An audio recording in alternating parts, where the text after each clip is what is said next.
सुबह का बाजार, जहां मेहनतकश लोग अपने पसीने की कमाई बेचने आते हैं। एक बूढ़ा दूध वाला रोज की तरह अपना भारी बर्तन उठाकर लाया था ताकि घर का चूल्हा जल सके, लेकिन तभी शरारती बंदरों ने उसका पूरा बर्तन पलट दिया। दूध की धार सड़क पर बह निकली और बूढ़े की आंखों में आंसू आ गए। वहीं पास ही सब्जी वाला अपनी ठेला सजाकर बैठा था। दिन भर की मेहनत, उम्मीदें और रोजी रोटी उसी ठेले पर टिकी थीं, लेकिन उन नटखट बंदरों ने उसका ठेला भी उलट दिया। हरी भरी सब्जियां मिट्टी में बिखर गईं और सब्जी वाले का दिल टूट गया। बाजार की चहल पहल अचानक रोने चिल्लाने की आवाजों में बदल गई। लोग असहाय थे, बच्चे सहमे हुए थे और दुकानदार निराश, क्योंकि दो बंदरों ने पूरे बाजार का चयन छीन लिया था। शहर का पुराना बाजार हमेशा से ही चहल पहल से भरा रहता था। सुबह से ही वहां सब्जी वालों की आवाजें गूंजती। आलू ले लो, टमाटर ले लो, ताजा धनिया, पुदीना। लोग खुशी खुशी खरीदारी कर रहे थे। तभी अचानक दो शरारती बंदर न जाने कहां से कूद कर आ गए। पहले तो सबको लगा मजेदार नजारा होगा, लेकिन कुछ ही पलों में हंगामा मच गया। एक बंदर दुकानदार के केले उठाकर भाग गया। दूसरा बच्चों के हाथ से समोसे छीनकर पेड़ पर चढ़ गया। किसी का दूध का बर्तन पलट दिया तो किसी के सब्जी के ठेले उलट दिए।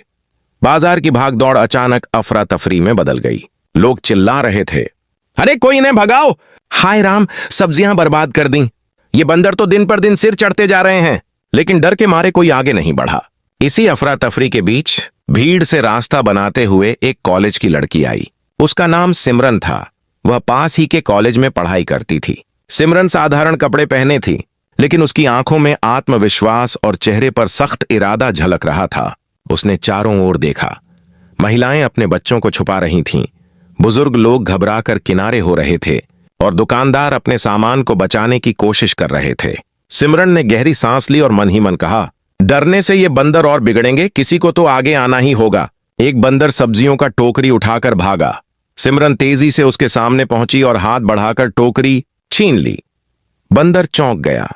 वह लड़की के करीब आया और गुर्राने लगा। भीड़ जोर से चिल्लाई, अरे बेटा दूर हट जा, ये काट लेंगे।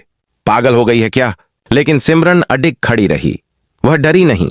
उसने पास पड़ी एक लकड़ी उठाई और हवा में हिलाकर जोर से बोली, ये बाजार सबका है, अगर तुम शरारत करोगे तो मैं तुम्हें रोकूंगी। दूसरा बंदर गुस्से से उस पर झपटा, लेकिन सिमरन ने चतुराई से झुककर उसका हाथ पकड़ा और पूरे जोर से जमीन पर पटक दिया।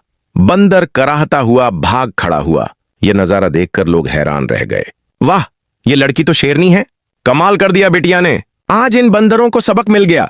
सिमरन ने दूसरा बंदर भी दौड़ाकर बाजार से बाहर निकाल दिया। कुछ देर बाद बाजार फिर से सामान्य हो गया।